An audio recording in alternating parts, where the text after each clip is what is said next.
main reason yo kulima kasooli eno ziri ensonga nga 2 oba 3. Kasooli ono bw'aba akuze n'afuna empeke tumukungulako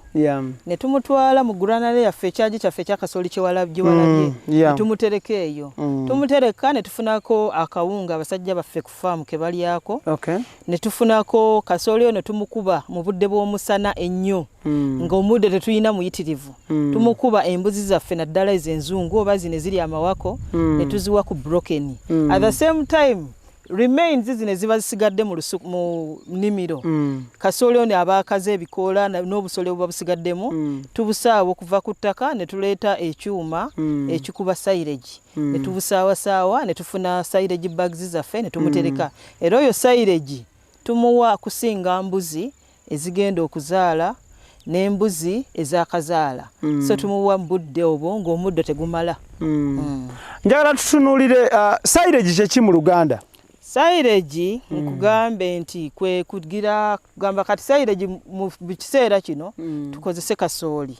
okutemaatema ekintu nga kasooli n'okozesa akuma ne kasala obutundutundu nga butini nnyo n'ogattamu ne molasses n'ogattamu ne protein sauce endala n'obigatta wamu n'ofuna w'obitereka nga banks ezibeera mu silage oyo n'obitereka ng'empewo teyitamu naye ng'embuzi zimuwoomerwa nnyo. Oluusi ffe tubitereka mu kiveera naye ng'empewo n'ebeera nga kiri airtight ng'empewo tekola ki teyitamu. Exodus mugoba nsonga Ibrahim Kasage manya gange omulungi atulaba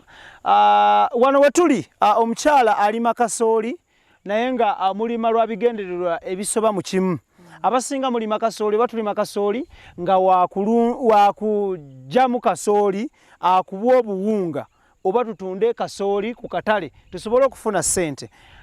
Ye amulima okufunamu kasooli w'okulya okufunamu okukubamu broken w'embuzi n'okukuba ebisigalira bino ne babitabula embuzi ne zibirya mu biseera by'obwetaavu nga tewali muddo oba mu biseera by'ekyeya omusana nga muyitirivu nnyo oba ng'enkuba mpitirivu embuzi tesaagenda mu ttale kulya. So y'ensonga eyo